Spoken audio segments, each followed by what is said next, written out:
Hi, everyone. We're going to get started. So thank you for joining us. My name is Grace Law, and I'm chair of the Department of Architecture here at the GSD. Positions is a series of conversations convened by our department aimed at revealing positions taken on the field of contemporary architecture. So the series hopes to unfold the complexity and metaphors to make them explicit and inviting faculty and guests to voice where they stand. We're delighted today to welcome our own Antoine Picon and Andrew Holder.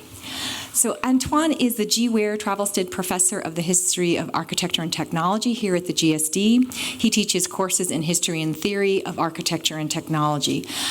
Trained as an engineer, architect, and historian, Antoine works on the history of architectural and urban technologies from the 18th century to the present, with particular emphasis on the relationships between society, technology, and utopia.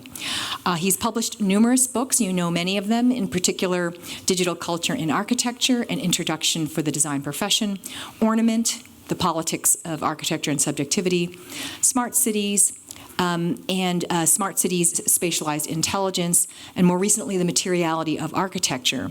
Picon's most recent books offer a comprehensive overview of the changes brought by the computer and digital culture to the theory and practice of architecture, as well as to the planning and experience of the city. An example in particular is a recent publication with Carlo Ratti, The Atlas of the Sensible City. Antoine has received a number of awards for his writings, including the Médaille de la Vie de Paris. This is going to press upon my high school French. And twice the Prix de Livre d'Architecture de la Vie de Briey, as well as the Georges Sarton Medal of the University of Gand, many, many awards. In 2010, he was elected as a member of the French Académie de Technologie, and he is a Chevalier des Arts et Lettres since 2014. He is also chairman of the foundation, the Corbusier Foundation. So you know him well. Our own Andrew Holder is co-principal of the Los Angeles Design Group, LADG, an architectural practice based in Los Angeles, and he's an associate professor here at our school, where he's also the program director for the MArch 1. He is currently teaching Core 4 housing and has also taught option studios and seminars.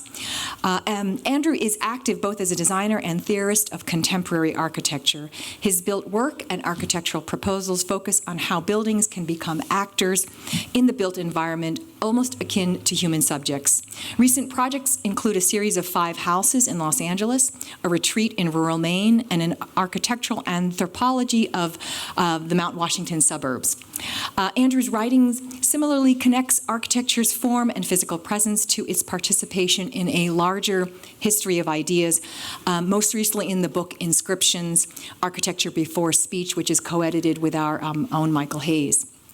Additional publications from Andrew include essays and projects in Young Architects, 16, A+T, Log, Pigeon Project, HDM, and many others. He is a frequent lecturer and guest critic at institutions across the U.S. and has held teaching appointments at the University of Michigan, the University of Queensland, UCLA SciArc, and Otis College of Art and Design. Andrew has received numerous recognitions, including 2 PA awards, the League Prize from the Architectural League of New York, and citations from the Los Angeles chapter of the AIA. Please join me in welcoming our own colleagues. Thank you.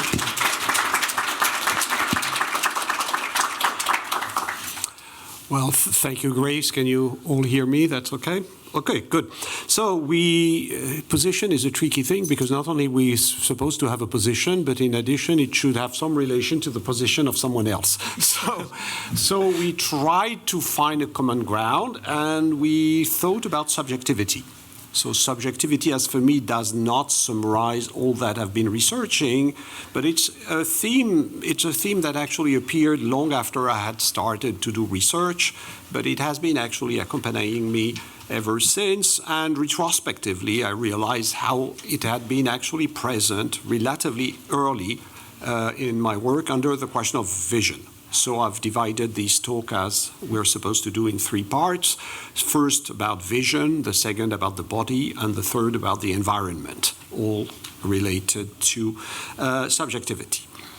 So I call that regarding subjectivity and a few other things. And so the first is about vision and visual order.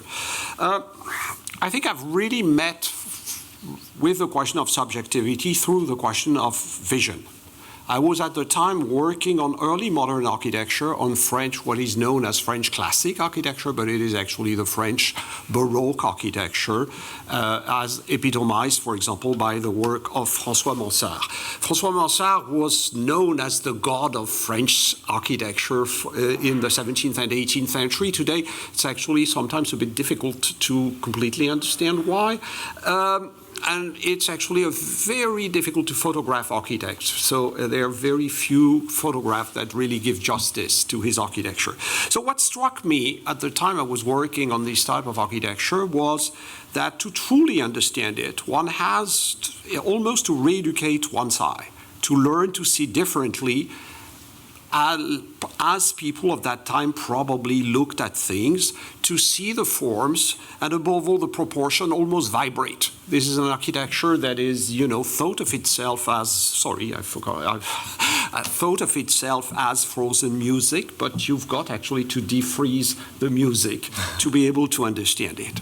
So there are two underlying assumptions in that business. The first is that to live in a culture, and this is a quote by Baxendel, which I quite like, is linked to a specific perceptive training. And I think this is an important thing. And architecture, to which Benjamin assigned this kind of, almost inadvertent status in our life, is actually a very important aspect of the perceptual training. So that raised the question of how one sees, but also who sees. And then a second quote. Historians love quote. More recent, human histories are histories that produce meaning through an appeal to our capacity not only to reconstruct, but to reenact in our own mind the experience of the past, which I would understand as, one of the challenges of history of architecture is actually to try to experience the architecture, let's say, of the 17th century or the 19th century or whatever, as the people living in those periods would have experienced it, which is, of course, partly an illusion, but nevertheless, this illusion is what enables us as historians to function. So, and then with the idea that architectural, but also urban change might be linked to question of change in vision and in the type of subject who sees. And this question of change in vision was actually implicit in my interest. Actually, I started by studying the gradual crisis of the classical/Baroque conception of architectural and more general spatial order, from Piranesi, for example, this kind of decomposition by Piranesi of the classical spatial ordering of urban sequences to engineers who were doing this strange imaginary territorial composition as if it was, a new way to think about space. What happened also when collage, so that was actually what I studied in the first book I published, French Architects and Engineers in the Age of the Enlightenment. Let me reassure you, at the time it was published in French. So what happened when collage, when the sublime and the picturesque spread? So I mentioned order, and to make a link with what I'll return to much later, speaking of order, is that ornament is inseparable from the question of order, which explains why Gombrich famously gave the title The Sense of Order to his vast synthesis on that topic, and I'll return to ornament at the end of this presentation. Okay, so far? You let me know when I'm past my 10 minutes. Can you do that? You're very good at that. You're well within time. Okay, good. You're doing great. Good. So, since it's going to be about the past, I was known mostly as a late 17th, 18th century historian, but by the mid-1990s, I had a kind of epiphany. I did not meet with God, but I went to the US, and I discovered the US and that the world was a bit larger than France, and also the radical character of the changes that were taking place in relation, for example, to the rise of the digital. I was also at the time getting interested in another process of change, or rather dissolution, what had been happening with the spread of the urban as opposed to the city, an opposition theorized by Henri Lefebvre or Françoise Choët. That said, I was never a fan of Lefebvre. So this led me to a book in which I tried to intersect these various changes, a book that surprised a few of my colleagues because it was called The Territorial City of the Cyborgs. So moving from the 17th, 18th century to cyborgs was kind of, perceived as a kind of strange thing. I remember very vividly a colleague who wanted me really to consult after this book. It was a short, provocative book, never translated into English, but actually which was quite seminal in the development of further reflection, and actually the reflection on technology were integrated much later in my book on digital culture in architecture. So then subjectivity really played a major role. And I related what was happening to the city, but also technology, to a change in vision and subjectivity. To summarize, I took the figure of the cyborg, and with the idea that the cyborg was to the contrary urban space what the ideal human of the Renaissance had been to the new city that was emerging at the time. So it was about change in vision, change in subjectivity, change in relation, evidently, with the cyborg to technology, and all that, made, that I tried to articulate together. And it was about vision again in relation to technological and spatial change, with the idea that for the cyborg-like subject, the country city made sense, just like a disconcerting country technology that was no longer systemic in the traditional sense, but more like a landscape or an environment. And since researchers, love to come back to theme, this is a theme I've returned again to recently in my latest book to be published, hopefully in 2 weeks, on urban nature. So this is how subjectivity began to enter into the picture, linked to urban questions, to architectural questions, but also question of evolution of technology, linked, of course, to the digital. I still think that the digital, more than a technology, is actually a revolution in society and who we are as individuals. So this focus on subjectivity, I was always tempted by diversity, so was somewhat connected to another interest of mine, because at the time I was still doing, regular history, but my interest had shifted toward the beginning of the 19th century, and an interest in utopia, which has been also a pretty constant theme since that time. I spent something like 10 years working on the Saint-Simonian movement, which was an early 19th century movement. And utopia was, for me, inseparable from the ambition to rethink the human, and in the case of the Saint-Simonian, to rethink the human in connection to a networked vision of the world. So that was my past moment, how subjectivity began to appear, and then I pass. I'm good for the time? Good. I pass it to Andrew.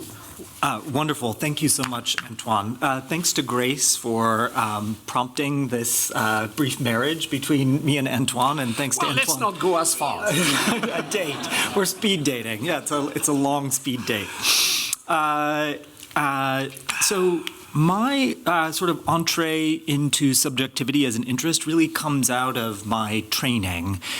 So I was educated in architecture at the kind of high watermark of the digital in Los Angeles of the early 2000s, which was also the kind of geographic epicenter of a certain flavor of digital work.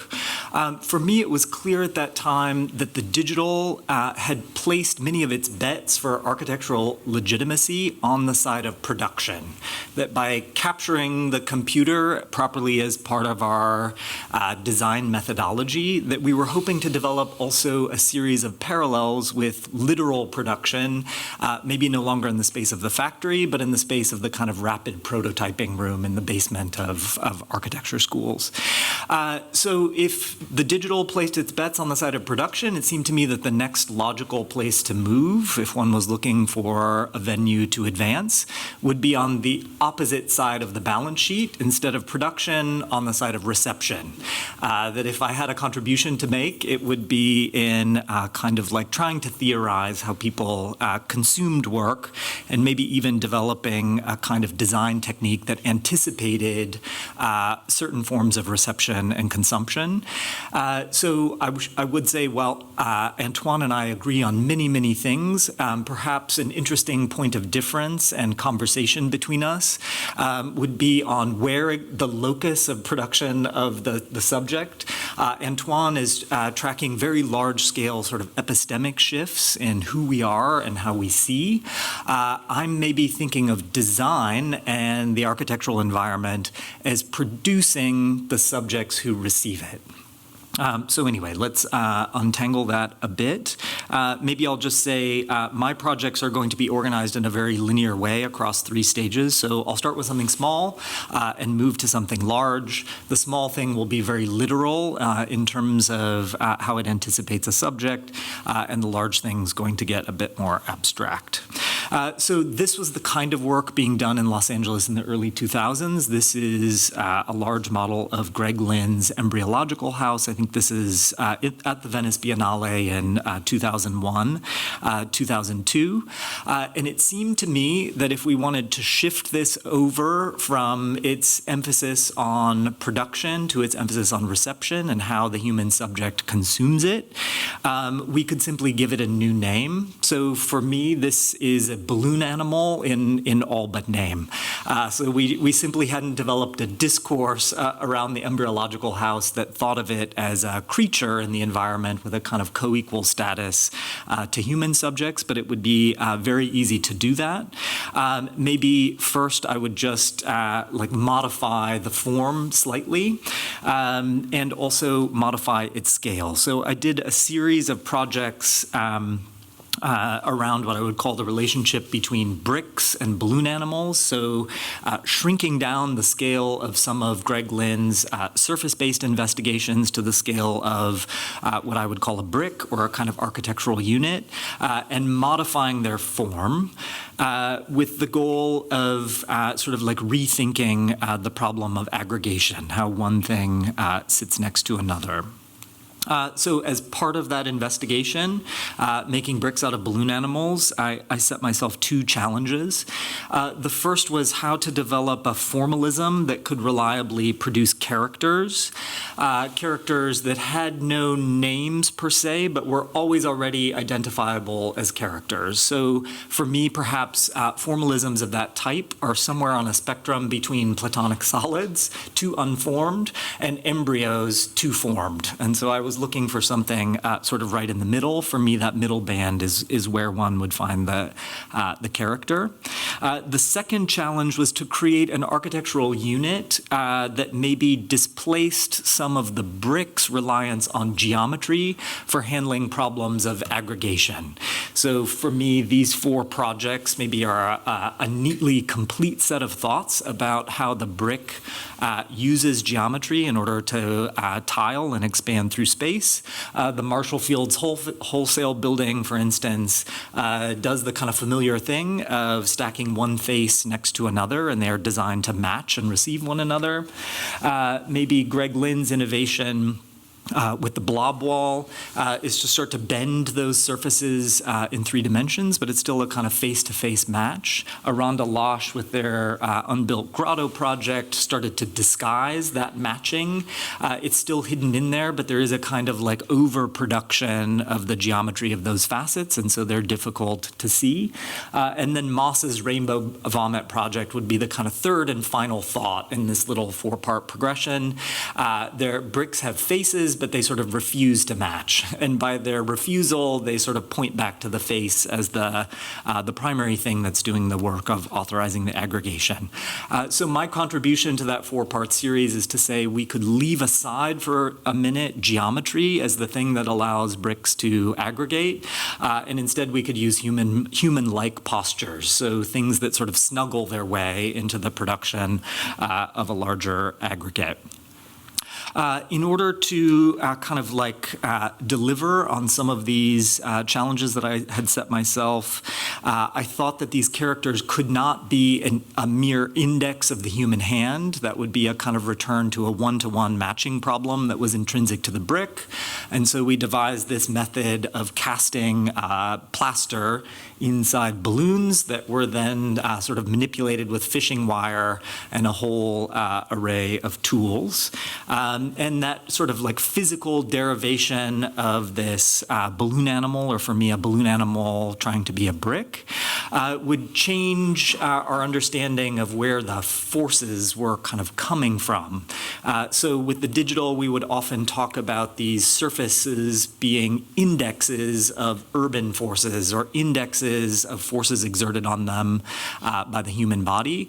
I wanted it to seem as though the force were coming from somewhere else, that it was kind of emanating from inside the balloon animal, again, to pursue this idea of a character that had something like a life of its own. This search for a different way of fitting extended to the system of display in the gallery for this project. So it culminated in something called 48 Characters. It was an exhibit at the University of Michigan when I was doing a fellowship there. You'll notice there are these plaster balloon animals resting on carved bases.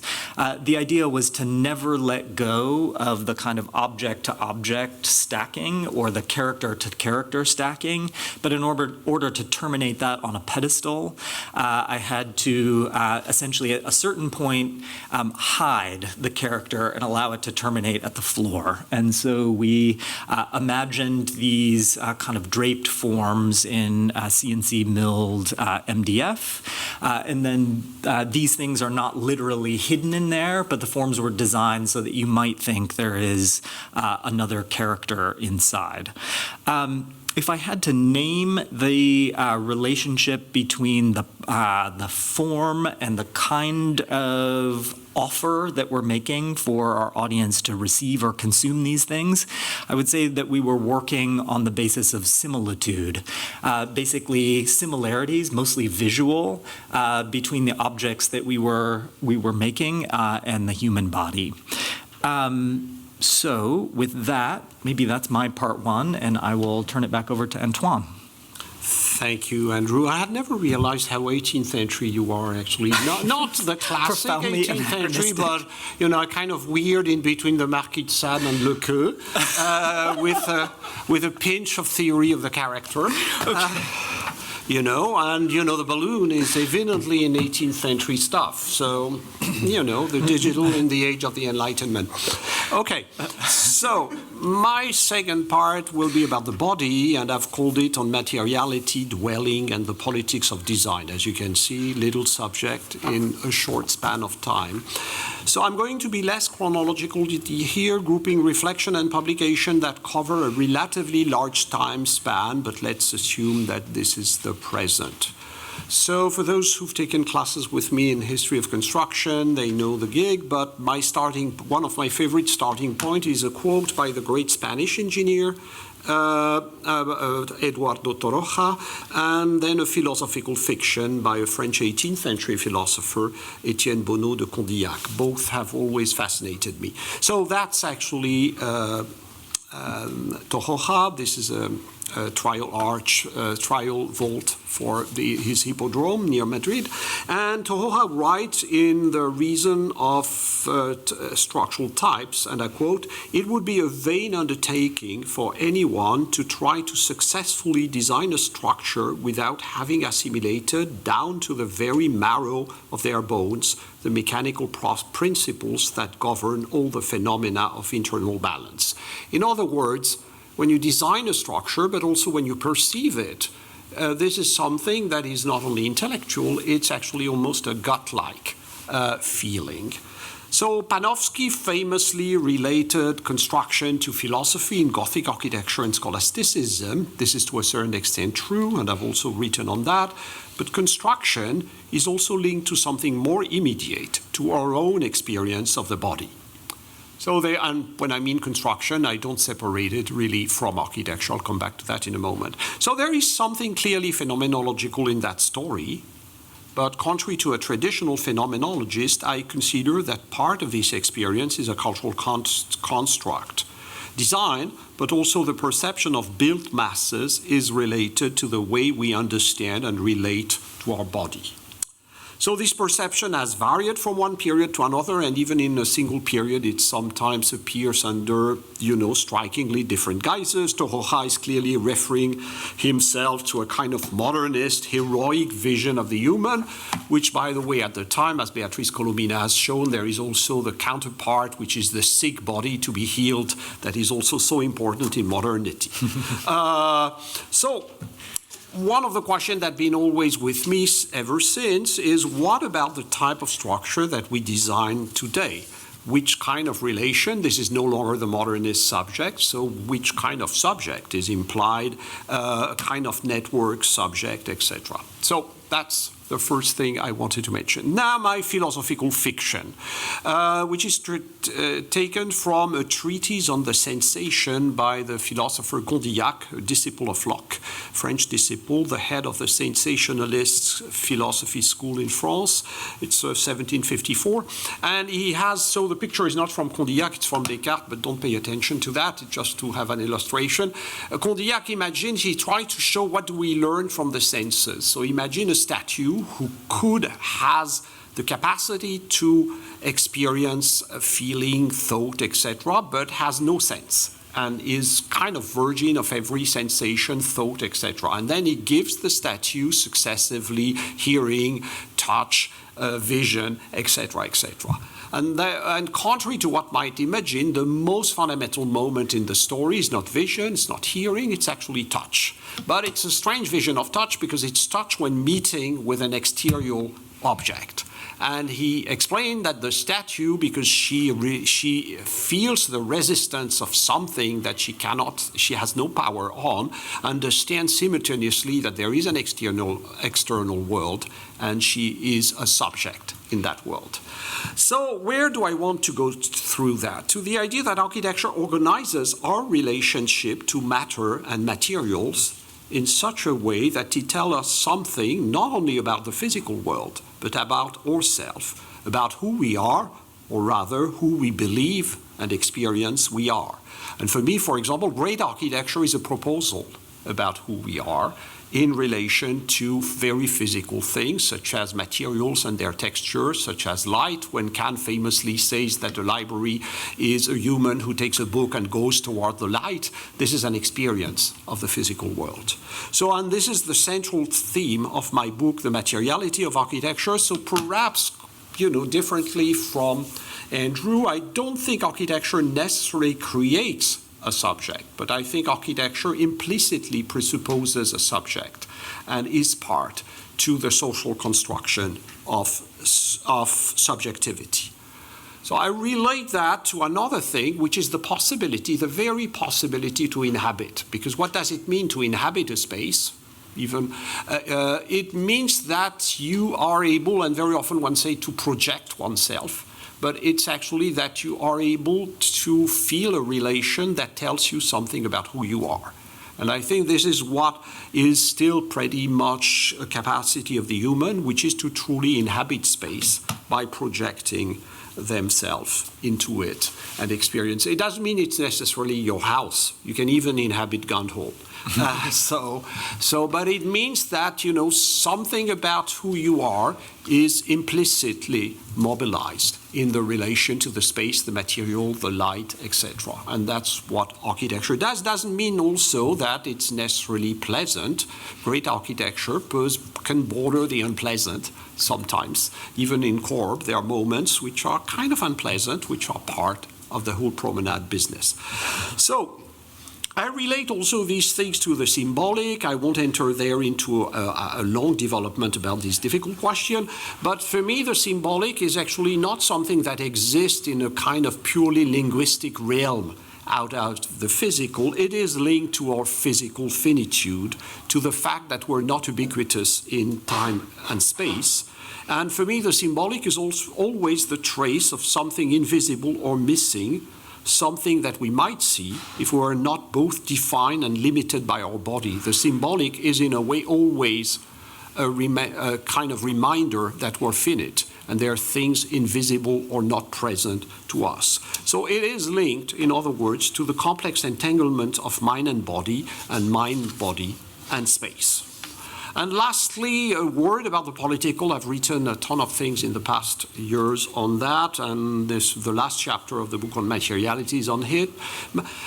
I think inhabiting, again, is not always pleasant, but it does suggest that our presence here and now has a relevance. And I very often say that architecture is like a theater stage. A theater stage, its main power is to tell us that if you step on the stage, what you say has all of a sudden a certain kind of reverberation, a certain echo. In other words, the ultimate political relevance of architecture is for me to suggest that human action have a sense and to nudge the humans in certain direction, knowing that the nudging has its limits. Of course, architecture can be political as a mere constraint. A fortress or a prison are political, we know that. But most of the time, architecture is political through the suggestion that human can inhabit the space it proposes, and that by the same token, their action have a meaning.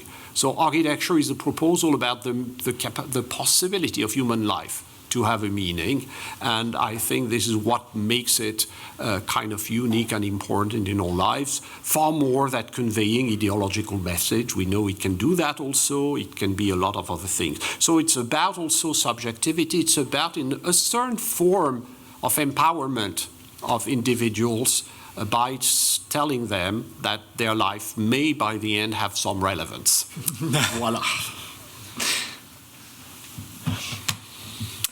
Prior to the talk, Antoine and I swapped notes, and imagine my surprise that in section 2, we both leaned on the word feeling. I know that Americans are allowed to discuss feeling in public, but I didn't know that was an indulgence the French allowed themselves. We're very sensitive creatures. Okay. All right. So the next project I'm going to talk about is House in Los Angeles 5. It's a part of a series of residential projects that I've been doing in Los Angeles recently. I think in order to talk about House in Los Angeles 5 with respect to the subject, I actually need to start several hundred years before. This is the Basilica at Osterhofen in Bavaria.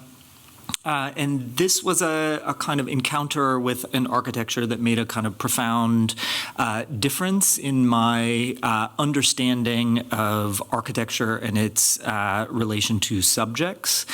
Walking into this church, you immediately understand that almost anything could be present, that not only is difference proliferating, but there are different kinds of difference. So it's transmedia. There are paintings, sculptures, there's furniture design, etc.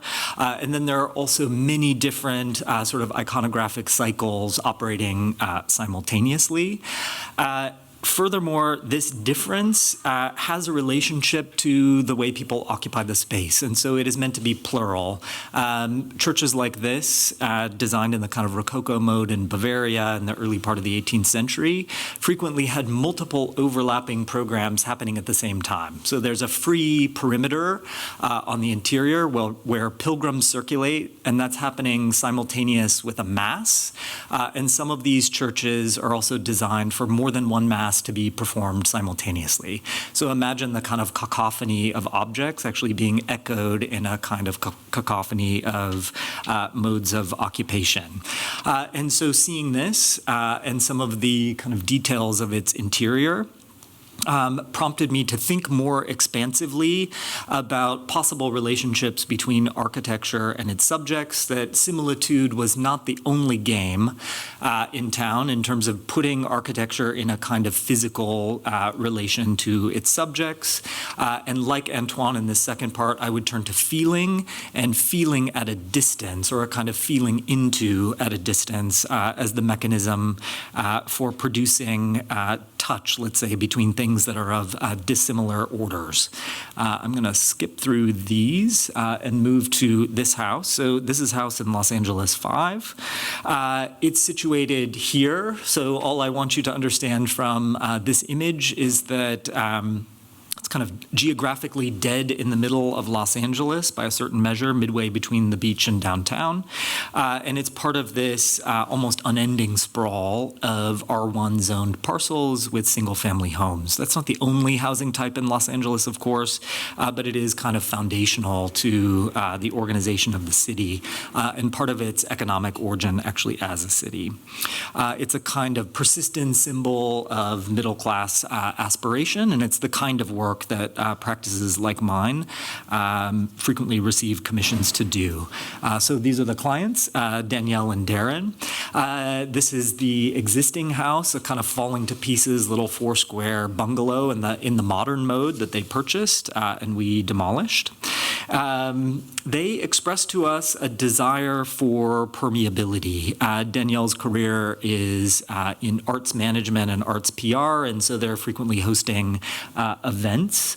And they wished not only for a kind of permeability, but a front-back permeability to the lot. So upon entering, they immediately wanted some kind of connection to the back. So we took, oops, that's backward. This is not a laser pointer. We repeated essentially the figure of the side yards. Those are required at about 4.5 feet. We repeated one straight down the middle at 3.5 feet, and then created a kind of simple network that connected all these by creating yet another 3.5 foot void straight through the middle.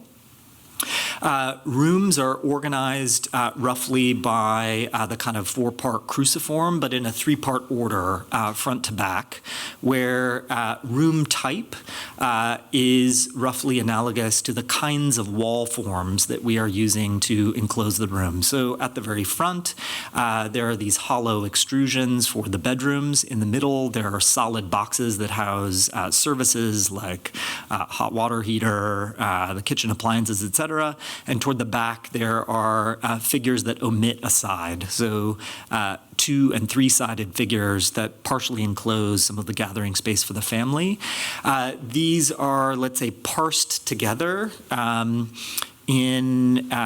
these single-pitched volumes that leave a kind of hole in the middle, and that hole is stitched up by the figure of a giant unfolded box.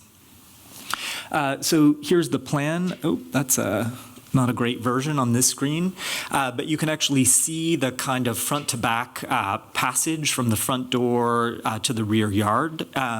Those are rendered in sidewalk pavers that borrow the broom finish of the sidewalk and also its width, and it runs sort of straight through from the front of the house all the way through to the back. So the tree you see there through the door is actually the tree in the front yard. Here's an image at the interior. The walk continues, the cruciform continues straight through the house, sort of in both directions. What this means is that the center of the house, because of the cruciform and the way that it organizes the distribution of rooms around it, the center of the house is a cubic volume that is entirely empty, but it is also the gathering place of the house. And so we started to think of this as analogous in certain ways to Semper's conception of the hearth.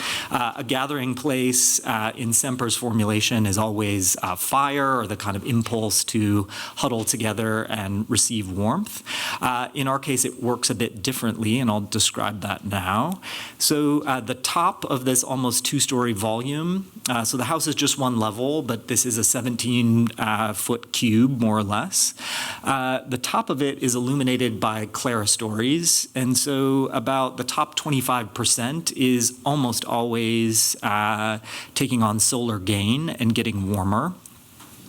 Because of the distribution of openings along the walk, front door, back door, and the 2 side doors, we're able to produce a kind of constant stack effect. So let me go back a few slides. Here. So when the clerestory windows are open, the hot air is drawn out and cooler air is drawn from the 4 points of the cruciform. And so it creates, let's say, a hearth whose purpose is to cool instead of heat. And instead of standing around fire as the kind of gathering principle, you actually stand inside the vacant volume of the, let's say, stack that's producing the thermal effect. A couple, I want to skip by these. For us, this kind of compositing together of very different forms in a kind of common physical setting was analogous to the Rococo, where anything might go in terms of what could be positioned in that church interior, so long as it obeyed a kind of imaginary physics of its placement. So with lighter things sort of drifting to the top in those churches and heavier, more earthbound things drifting to the bottom. So we allowed ourselves a kind of similar latitude in terms of arranging this disparate collection of walls, T-pin columns, single pitch wedges, and then this kind of giant unfolded box that stitches together the rest of the roof. Working in that way, I think, turns design attention to maybe some features of architecture that are a bit less common in the contemporary. So while we care a great deal about the form of each individual part, I would not say that the form of a part is the site of interest. Rather, it's the kind of appearance of physical relationships between parts. So maybe the most exciting to me of those would be the projection of the roof over the pool appearing to bear on a column with a cylindrical cap. That the appearance to bear, of course, is an entirely imaginative scenario. It's a kind of sensation at a distance that is not borne out in the actual section of the column. So, of course, you can't bear on a cylinder. There is a steel plate there that's welded to a bucket connection on the underside of the beam that finishes that roof, and a very small gap. So for us, that gap would be a kind of incredible site of interest where the literal physics at play in the column that's entirely working in compression start to work sort of with and against the imagination of what you think you see or feel at a distance. Another site of interest in working this way with the kind of coordination of differentiated parts would be the kind of management of excess at the building's perimeter. And so for us, that was an opportunity to think about how all of these objects resolve in projection at the front and rear and side facades of the house, where we were able to echo back some of the tropes of the existing single-family neighborhood because we were in projection producing these symmetrical pitched roofs.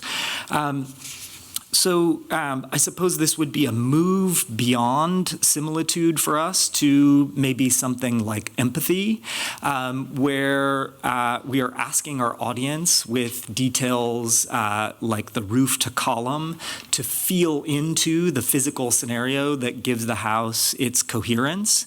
And we are leaning more on that procedure of feeling into than we are on a kind of brute decipherment of form, as we might have been in the earlier project. Thank you, Andrew. So last part as for me, present and future. I have worked a lot on the rise of digital culture, what it meant for architecture and cities, and it's clear that from the Cyborg's book, subjectivity has been an important dimension of these reflections. You know, they've been in the 3 books I devoted at various scale to the digital in architecture and the city. They've been very present. One remark, the digital is not a technology that has impacted society and architecture from outside. It is rooted actually in a deep social cultural change for me, and it is inseparable from the transformation of the way we think and relate to each other. So in other words, the digital is as much a revolution in who we are and how we relate to each other as it is about a technological change. In that sense, it's probably closer to the invention of printing than to the invention of the steam engine. It's actually something that is actually a cultural revolution fundamentally, more than technological. And that should entail, by the way, considering that architecture was not impacted from outside. Architecture reflected in its own manner this process of change, which is much more general. So all that to say that who are we is a fundamental question, has been a fundamental question for the past decades, and I think it's not a coincidence if the rise of the digital has coincided with the development of a lot of post-human theories. The post-human is, for me, actually not post, it's very human. We've tried to appear as superheroes since the dawn of humanity. You know, post-human is just a new version of the dream of an animal, or doesn't know really who he or she is, and is dreaming about what he or she could be. So what is common to the various versions and what explains this title about the environment is the accent put on the relation with what is supposedly outside us, the environment, the world at large, etc., with the idea of a certain inseparability from this environment. If you take the cyborg, it's interesting to remember that the cyborg is an hybrid. It's a kind of monster. It's actually very close to an angel. You know, angels were, you know, actually if you think a little bit, it's as disgusting. Angels are profoundly disgusting. I always try to keep that in mind. You know, just imagine a chicken which has lost all its feathers except on the wings.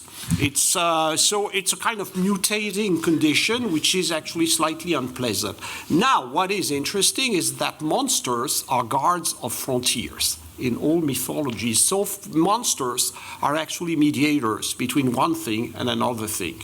So in other words, what the cyborg and the angel have in common is to suggest they're both figure of the post or superhuman, but what they have in common is to suggest that actually the human is in the mediation between the non-human and, you know, the realm of artificial things, etc. Hence, the crucial role of design. Design is about this transition from one realm to another. So this echoes, by the way, a lot of versions of the post-human. Take the Deleuzian vision of the subject as in continuity with the world, something that has been echoed by multiple avant-garde. And if you want to think today of the country subject, he's both, he or herself, and completely dispersed, distributed within all the networks to which they take part. So a kind of distributed subjectivity. So this question of the continuity between the self and the environment was actually a fundamental theme in the book that I devoted on the question of ornament. So with the idea that contemporary ornament, with its often tactile or haptic or even hypnotic dimensions, was actually a kind of negation of the traditional distance between subject and object. In some ways, the Renaissance had inaugurated the regime of a modern subject looking at a distance to the building. And the perspectival view, just like the plan's cross-section elevation, was about this void between subject and object. The digital condition has been linked to the idea that actually there is no void. There is a seamless affective continuum between the two. So this is something that you can find also, you know, this kind of idea, though Latour was never interested in the digital, but We've Never Been Modern, this idea of the human as a mediator, not separable from what it's supposedly outside was very present. So speaking of Latour, what is striking is how this vision of a subject that is in continuity with what surrounds them is also to be found among the proponents of ecological thinking. We are inseparable from what surrounds us. We are actually as much made of bacteria from outside as from cells carrying our DNA, etc., etc., etc. And it has become a major theme of environmentally oriented art. So I'm probably more interested these days, by the way, in this kind of new version because, you know, this is the cover of the book to be published in a couple of weeks on urban nature, and this is one of the themes. Now I'd like to complicate. Those who know me, I always like to complicate things. So to complicate a little bit the picture, we're not only distributed, we're constantly trying to regroup, to recreate a kind of heroic version of ourselves, still very modern. I often say that the age of the distribution in networks, this is on the left, the Facebook network a few years ago of a Somali teenager girl, and on the right is a tattooed girl.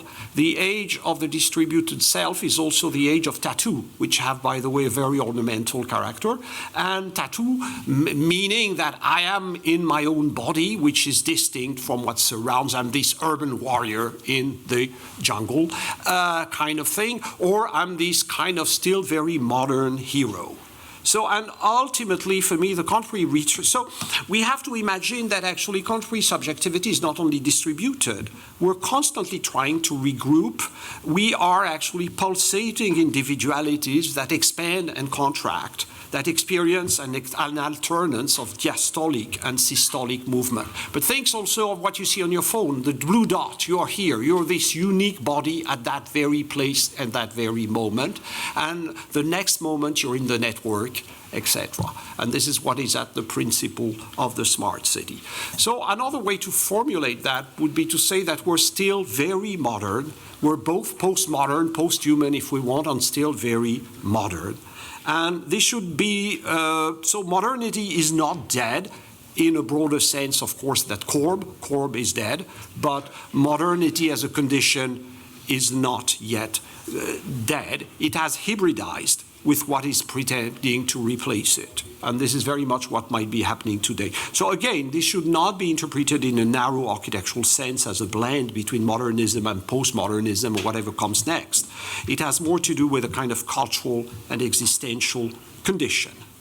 So design for me is about ultimately what we are as humans, and this is, by the way, for me, the fundamental question of AI. Fundamental question of AI is not what can AI do, is rather what does it tell us about what it means today to be human.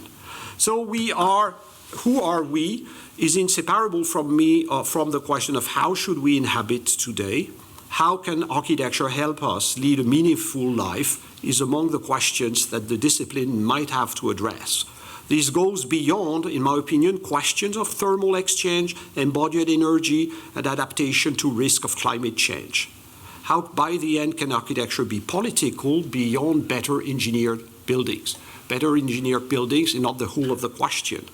Even beyond biosource material and environmentally friendly processes. I think that we live strangely in a world that is as much looking for meaning as it is trying to survive. You know, surviving without meaning is not surviving. And on this very optimistic note, I'll end my third part.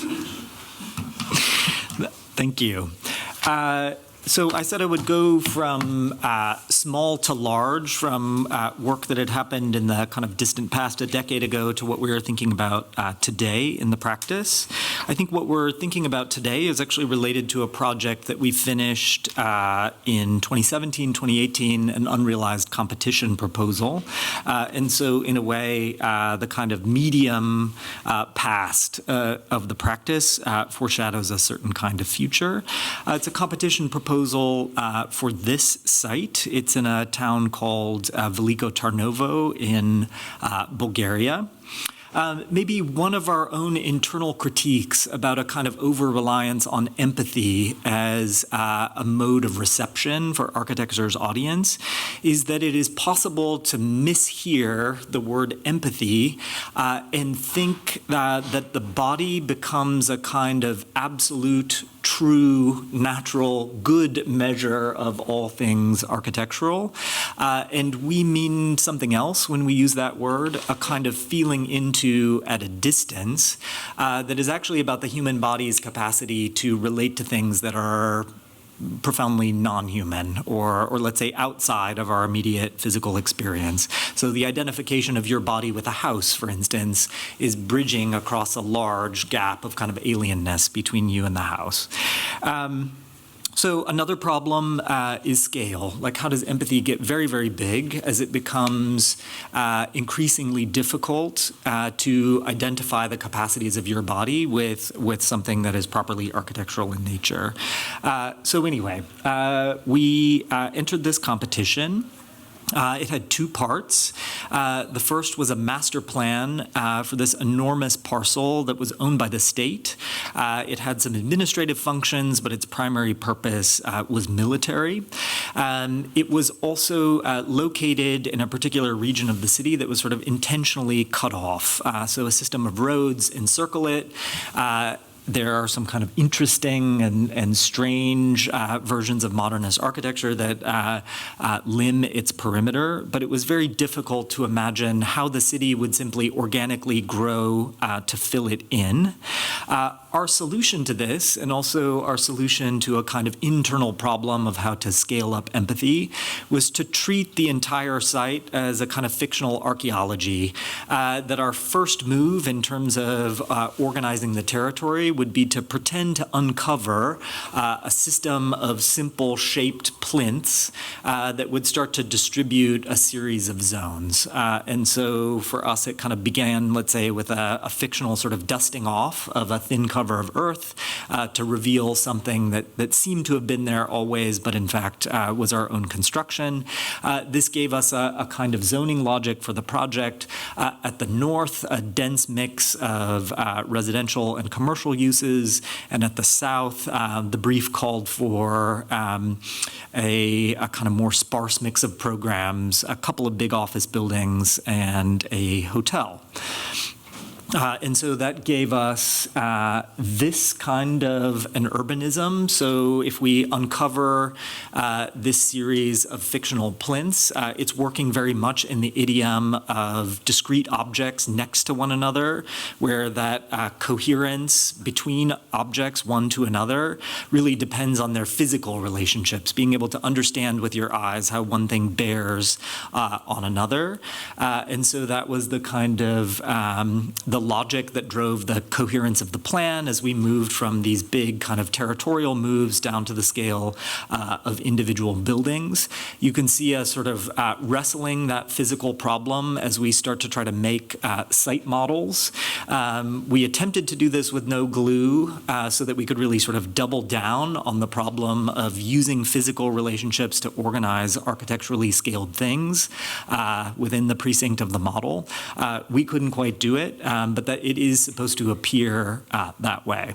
The second part of the project was to locate an expo center on one corner of this enormous parcel. The corner was prescribed. And we sort of faced two challenges. If we wanted to continue to work in this design idiom of one object after another, sort of never letting go of the association of these discrete parts as being the kind of motor for our design enterprise, how would that move from the scale of the territory all the way down to the scale of a building interior? And then secondly, how would we handle a kind of corner problem? Because we'd been given this sort of prominent site that had to address two sort of urban corners. How do you get a collection of objects to, let's say, be that tight, be that sort of sealed up, and sort of properly address the city through a facade design problem, which was totally alien to our design procedure. So we took a kind of detour, and this is maybe the reason why the competition proposal was not a winning competition proposal, but was profoundly useful for us. So we began to ask how an assemblage of objects could start to work in a way that was compatible with what we understood as the problem of facade design, which is how to project an order onto a flat surface. And so we made a kind of game in the office. The game was to build an axonometric cube in two parts. Half of it would have to be an assemblage of objects, and the other half would have to resolve when you illuminated those physical objects with a light source at a particular angle to finish off the remainder of the cube in axonometric projection on a screen. And so for us, that was starting to play back and forth between the flat techniques of drawing that are maybe proper to the design of elevations and the fully like three-dimensional understanding of one object after another that was really fundamental to design procedure in our office. In order to start to think through this at the scale of the building, we started to essentially fill a square plan with circulation at the perimeter, a series of ramps and stairs around an open auditorium. and then started to imagine how we would project the order of that interior, all of its discrete parts, each inclined line here, or each inclined piece here being equivalent to a kind of chunk of circulation, again, those ramps or stairs, and how they might make appearances on the facade, a stable collection of interior objects that produce a kind of differentiated view of the assembly on the outside. This for us has continued into work that is on the books right now. So this is a project that we're doing in the hills above Pasadena. It's a kind of agglomeration of R1 parcels that will be both a house and a small factory for manufacturing furniture. It's a kind of enterprising family that wants to make and sell crafts straight out of their house. And this would be working in a kind of similar vein of research where, again, we are trying to produce the kind of facade projection of the symmetrical pitched roof, but do that work of projection through the kind of agglomeration of differentiated parts. And so for us, maybe this goes sort of exactly to Antoine's question about how one sort of regroups in an era, not only, I suppose, of fragmentation, but of continuous sort of like melting outward into context or environment. Our attempt to do that is to somehow take techniques of drawing that have historically been non-physical, they're kind of intellectual delineations, and reproduce them through physical means, either the projection of a light source or, in this case, this kind of assembly of discrete objects. And I think I will leave it there. Thank you.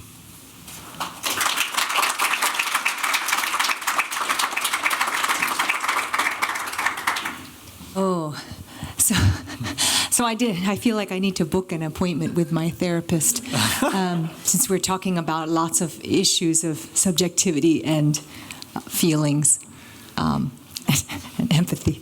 I want to start by asking.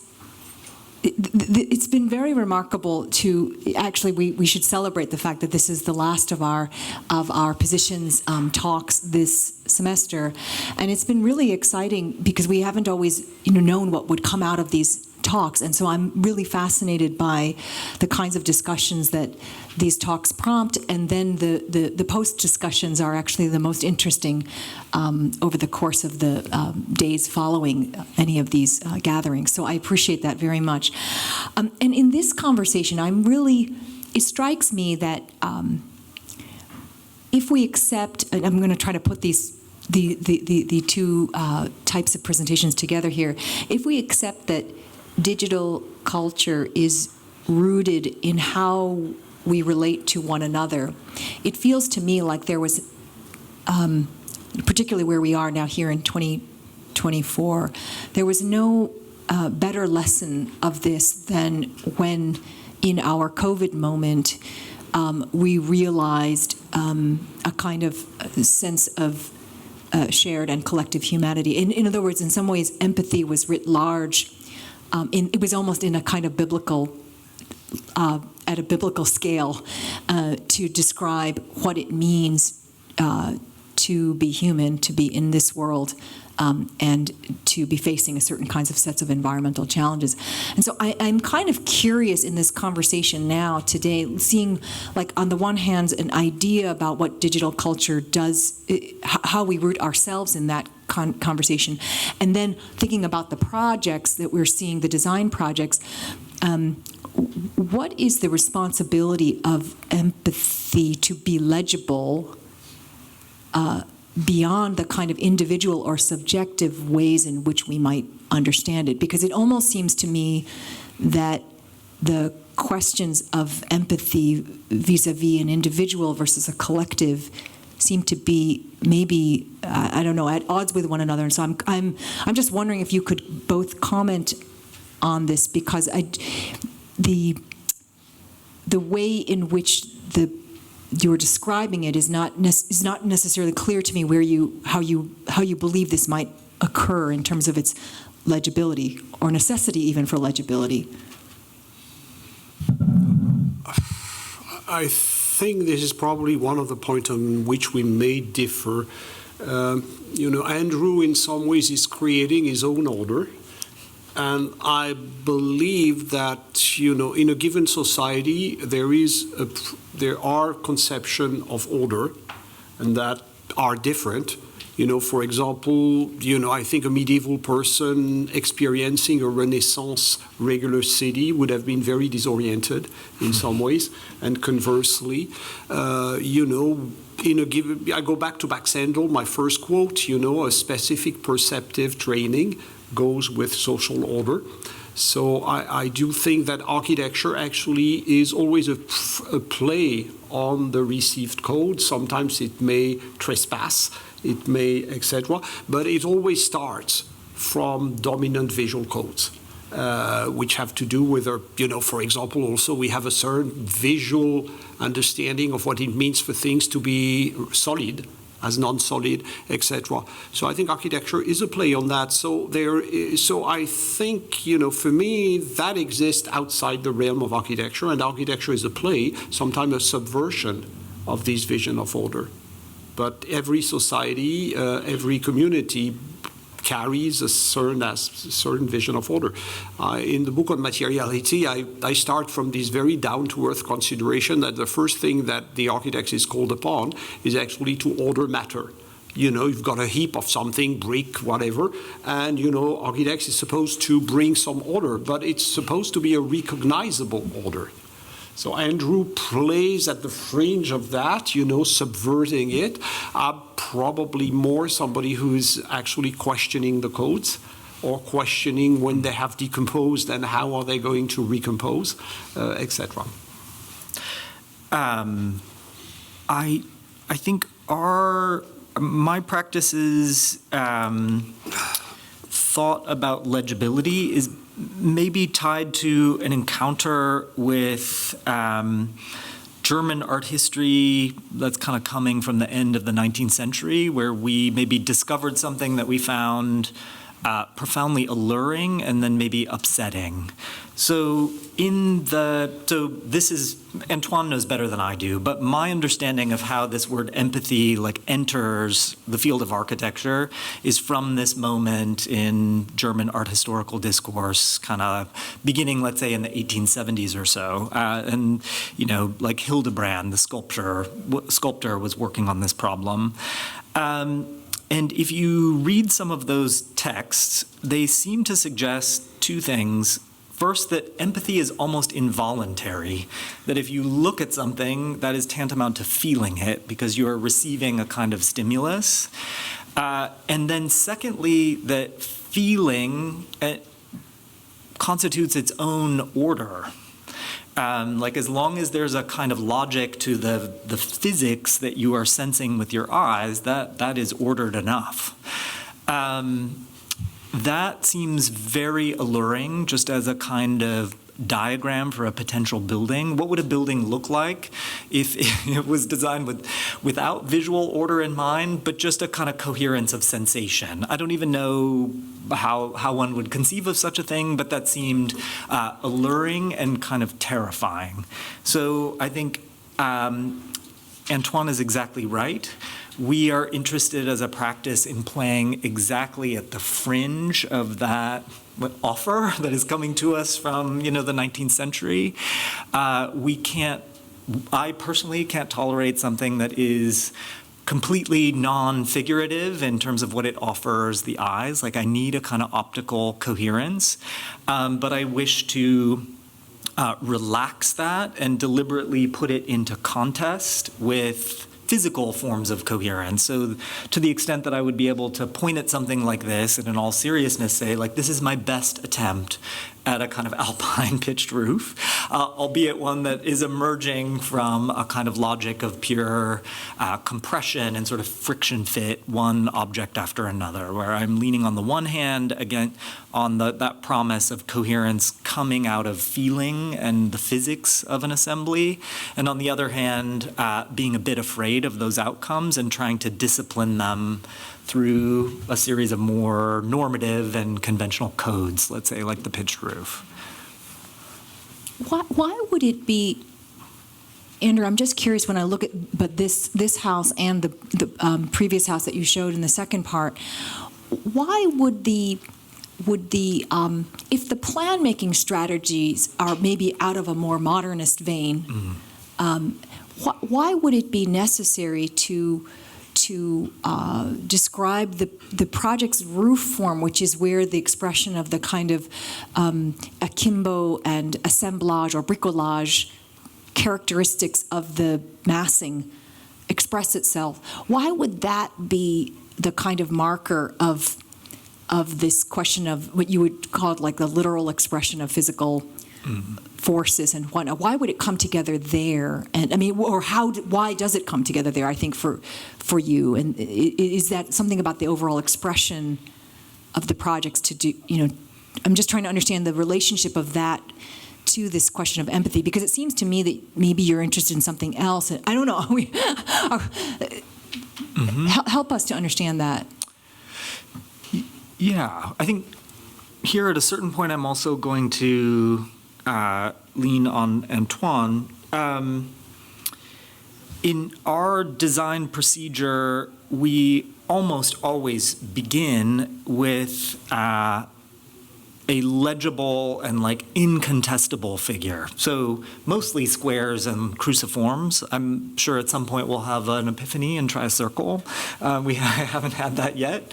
And we then re-describe those figures through a series of parts that lean on one another and need one another physically. So it is a kind of beginning in the realm of like the purely, I don't know if symbolic is quite the right word for a square or a cruciform, maybe cruciform, yes, square, no. But a beginning in that realm that is like highly disciplined in terms of its geometry. It's kind of related to intellection. It exists before you ever get on the scene, like it's a kind of body of knowledge. And then we re-describe it with a series of pieces that are totally contingent and appear to be physically related to one another. That, I think, is another way of treading this line between a kind of sense-making that is felt with the eyes and another kind of sense-making that exists purely as a kind of intellectual construct. And we're trying to drag the latter into the former, like make the square feelable, make the cruciform feelable, that those kinds of orders could be, sensed instead of like read, I guess. I glance over at Antoine because I know that the use of certain of these terms is a bit imprecise. But that would be kind of how we would try to like disclose why the design process works the way it does. Mm-hmm. I don't know. I'm not a specialist of your architecture, Andrew.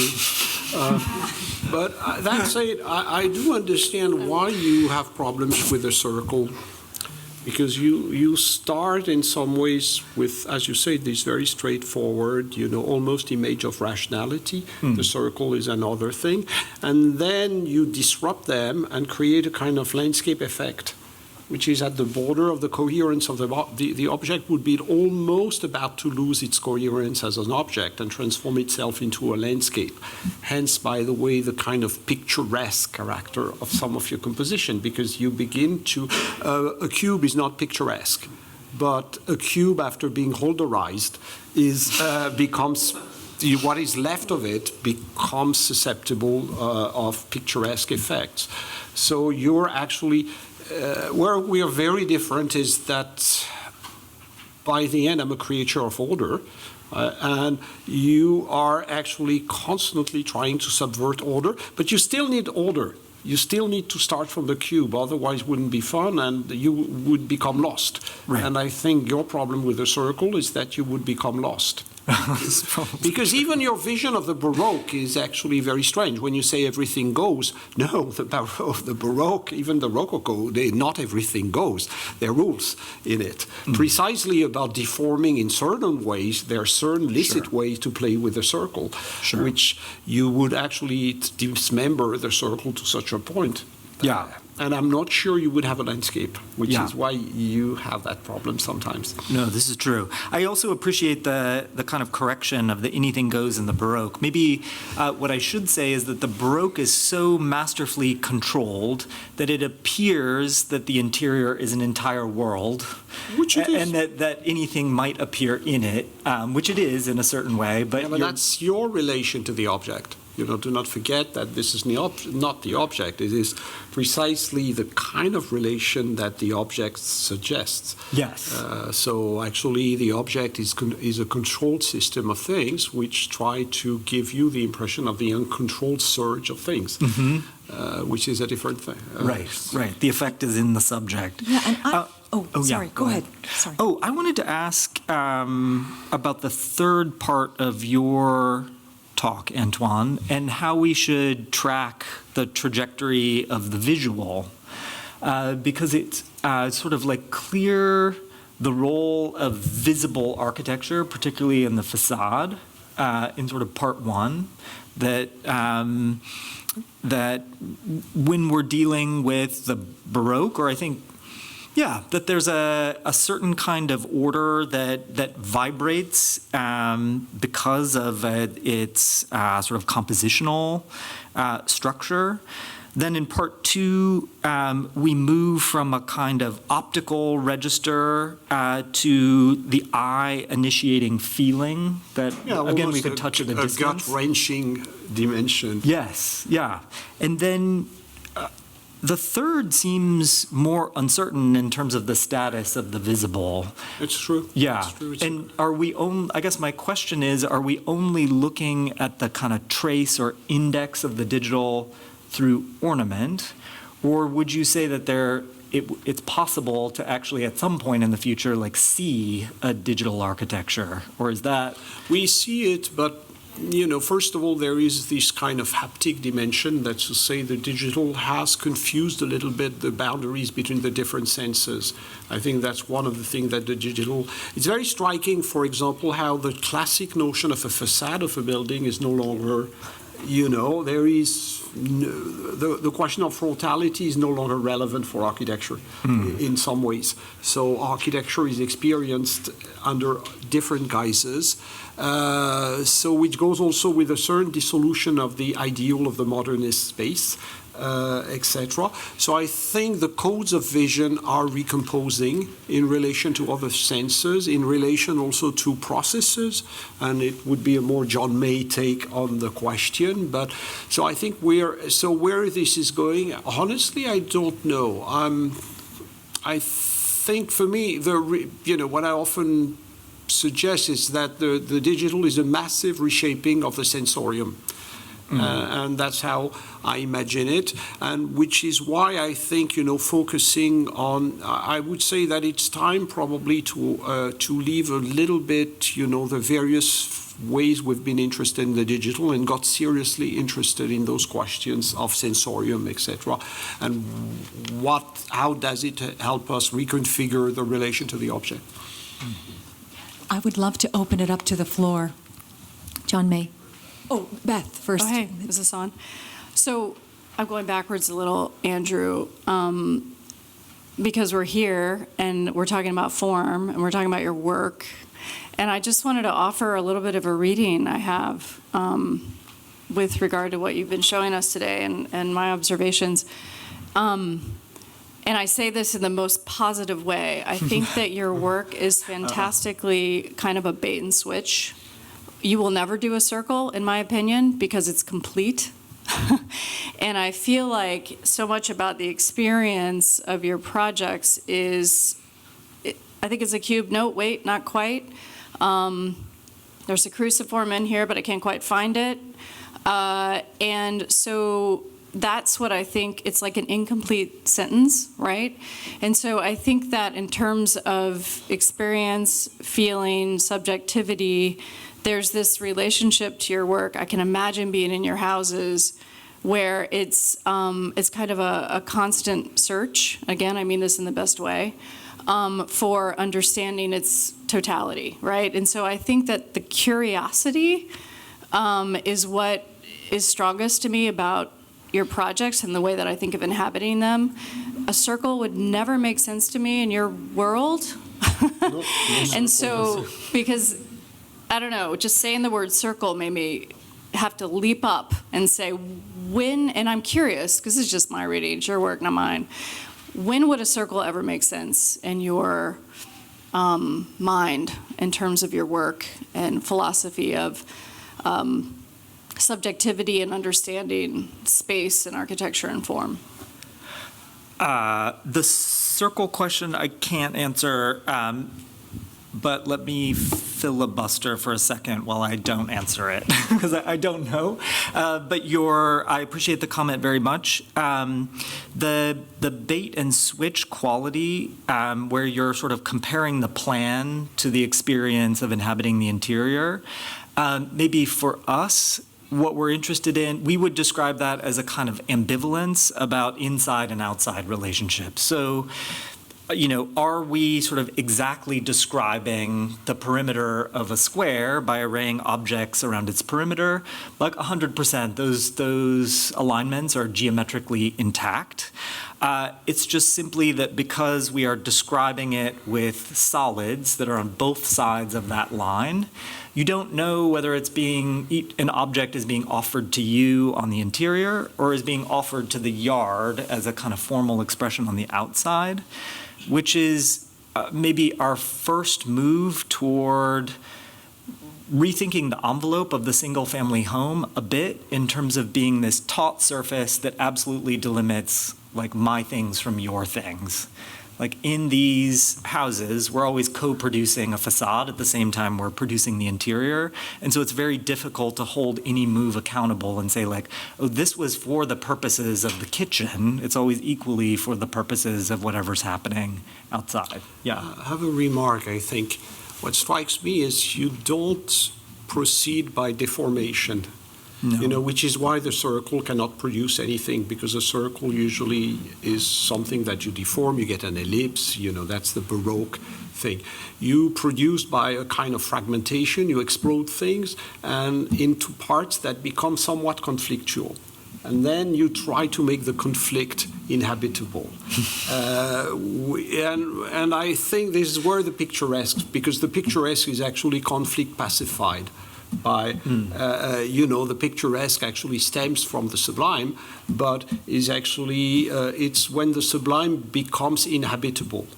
So this is a little bit what you do, which is why you're more at ease with parallelepipedic forms than, smooth, circular generated or elliptic forms. Because you would have difficulty to generate so clear a conflict. I do think, though, that it explains a lot. I mean, having had the privilege of actually watching Andrew's trajectory from the moment he arrived here with the pillow babies, which were, the pillow babies are really an interesting moment because you originally described those in the vein of the picturesque. And then I think that it is an amazing, really interesting leap from the pillow babies to actually an inhabitable But I think he was wrong with the picturesque with his babies. He was more into the character thing. Understood. But so what I think is interesting is that evolution to me is fascinating because you're grappling with a different set of issues. But it's also why maybe the pillow babies had to run its course to some degree. Yeah. Which I think is super fascinating because I actually think that, but it's very stimulating. I mean, the pillow babies produced something that was like deeply uncomfortable because it was, in fact, I love that diagram between the fetus and the platonic solids. Like that is exactly why it produced this kind of discomfort and it pushed us in a monstrous way, as you had described, which I thought was so interesting, that monsters are at the precipice of our changing. I think that's really at this transitional moment. I just want to turn it to John May since he has the microphone. I mean, if there's time, we can talk about it after. One more. Yeah. Thank you both so much. I was thinking going into this, what will the commonalities be? And then as you were speak. I mean, Antoine, when I first read your materiality book, sometimes the title doesn't actually describe what the book is actually about, or the essay. It's about materiality, but it was clear as I read it, it was about humanism, and it was about be careful what you ask for, post-humanists, in a way. And I think there's a couple things that are on my mind as we're talking through this. Coherence and incoherence, order and disorder. I mean, I can't help but think back to the sort of central thesis of Birth of Tragedy, which is that the ordinary life is intolerable without either dreams or intoxication. Sure. And at the center of those, and that sets up the Apollonian and the Dionysian. The Apollonian was the dream world of plasticity. And I want to offer the term plasticity here, which somehow didn't come up. Because I think it's not the post-human, it's the plastic human, in a way, that maybe unites the two. The Apollonian was an acceptable form of plasticity because it was in the dream world, right? So one could become different forms, but that was the dream world. In the waking world, intoxication, the Dionysian, was only eventually, and this is the argument that Sloterdijk makes, it's only acceptable within the realm of the arts, which is a kind of permanent military encampment of the Apollonian inside the Dionysian. So now we could be Dionysian, but only within the theater, only within the athletic field, only within things like that.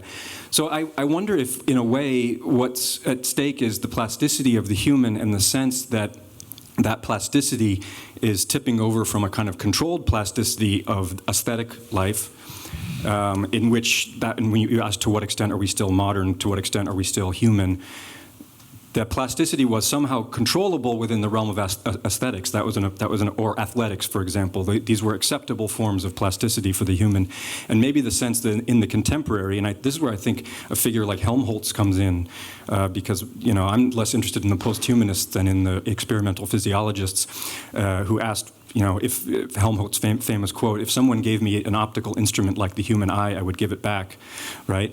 And that seems to be maybe where the question of the digital and the cyborg re-enter, in a way.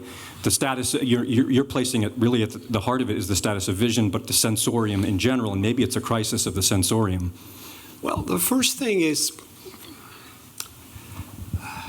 I'm not that interested. The plasticity of the human, for me, goes without saying.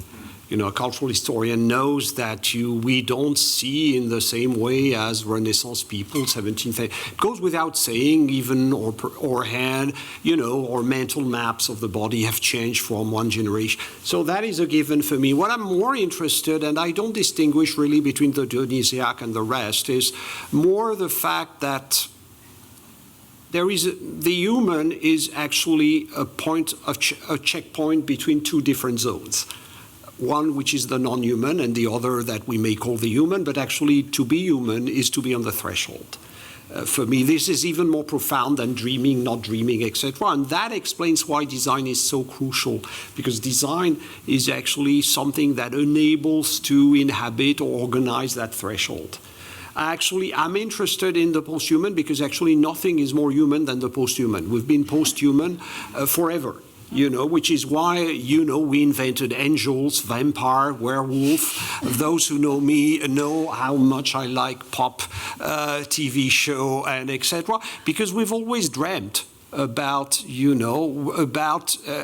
human is actually to not know where we are and not know whether we're an animal, whether we're a field of forces, etc., and try to dream of an identity. And I think for me to be post-human is actually at the core of being human. It's not even humanist. Humanism for me is one of the versions of the post-human. The post-human at the Renaissance is to imagine that there is this kind of ideal human subject, and as a coincidence, it is linked to the massive reorganization, not only of vision, but the way you measure things, the way you install yourself in space, the way you plan cities, buildings, etc.